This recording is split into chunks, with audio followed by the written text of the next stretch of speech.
जय राम जी की। भगवान श्री रामचंद्र जी बारिश की वजह से रुके हुए हैं वन में, और सीता जी की खोज तब करेंगे जब सुग्रीव को समय दिया हुआ है कि बारिश खत्म होने के बाद आ जाना।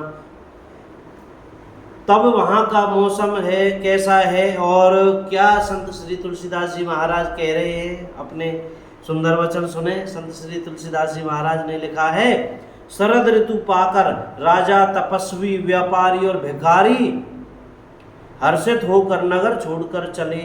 उस जैसे श्री हरि की भक्ति पाकर चारों आश्रम वाले नाना प्रकार के साधन रूपी श्रमों को त्याग देते हैं।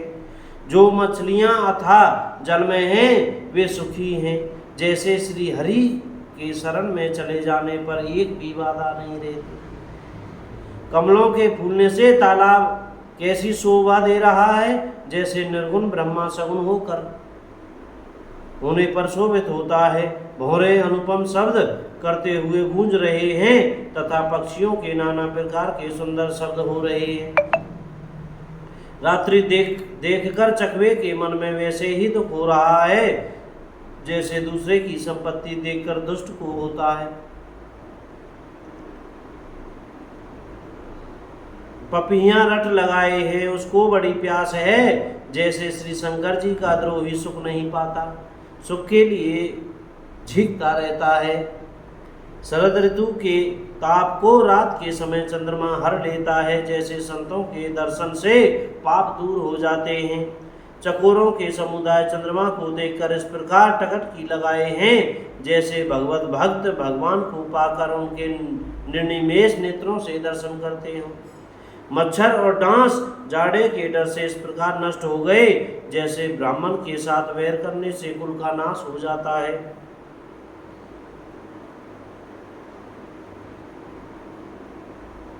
वर्षा ऋतु के कारण पृथ्वी पर जो जीव भर गए थे वे शरद ऋतु को पाकर वैसे ही नष्ट हो गए, जैसे सदगुरु के मिल जाने पर संदेह और भ्रम के समूह नष्ट हो जाते हैं। वर्षा बीत गई, निर्मल शरद ऋतु आ गई, परंतु हेतात सीता की कोई खबर नहीं मिली।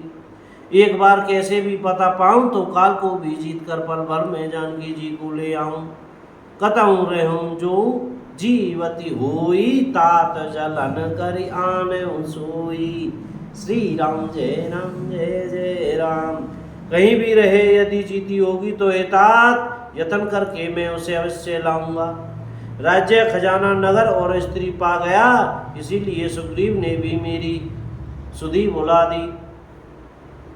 जिस बाण से मैंने बाली को मारा था उसी बाण से कल उस मूढ़ को मारूं।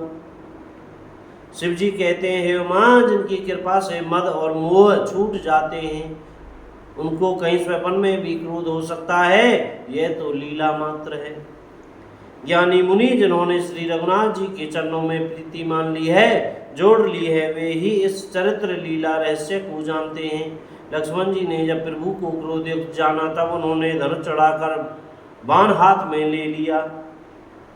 तब दया की सीमा श्री रघुनाथ जी ने छोटे भाई लक्ष्मण जी को समझाया कि तात सखा सुग्रीव को केवल भय दिखला कर ले आओ, उसे मारने की बात नहीं है। यहाँ किष्किंधा नगरी में पवन कुमार श्री हनुमान जी ने विचार किया कि सुग्रीव ने श्री राम जी के कार्य को भुला दिया।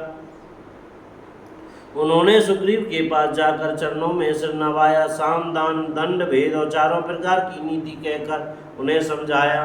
बोलो राजा रामचंद्र की जय हो, बोल शंकर भगवान की जय हो, अपने अपने गुरु महाराज की जय हो, सब संत भक्तन की जय, चमेली वन धाम की जय, अयोध्या धाम की जय, वृंदावन धाम की जय। जय जय श्री सीताराम, राधे श्याम।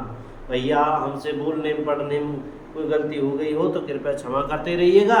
आज कथा यही विश्राम करते हैं, बाकी फिर कहेंगे सीताराम। जय राम जी की।